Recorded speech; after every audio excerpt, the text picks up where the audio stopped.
Wanted to give you a small update on the Hog On welding rig. I've been getting a few things together. As you see, I've been piecing the front end back together.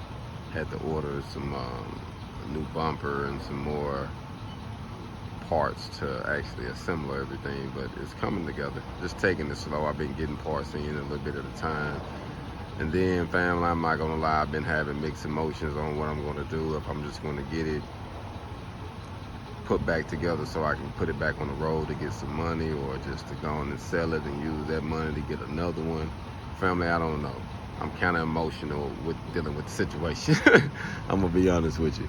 I got a few different thoughts. You know, I got a lot of life in it, things I can do to it to keep from going back in debt, or I can consider what some folks say, go on and upgrade, or I can, restore. I got a few different things, fam, that I'm caught up on as far as what I want to do, so but I have been getting it together.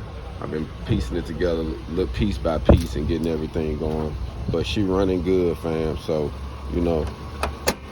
my main thing is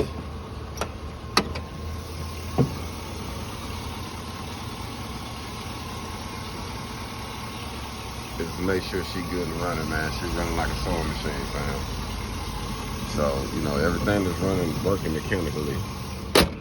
And I've been piecing everything back together. So, but I'm like I say, I'm caught up in just putting it back together and selling it as is, and using that money to go and get me another rig, or restoring this rig and staying out of debt completely. But I've been having a lot on my plate with things, bills and stuff I've been having to take care of, fam. So, right now I'm at that crossroad, fam. What should I do to the rig? Should I save it, or should I let it go? Y'all let me know.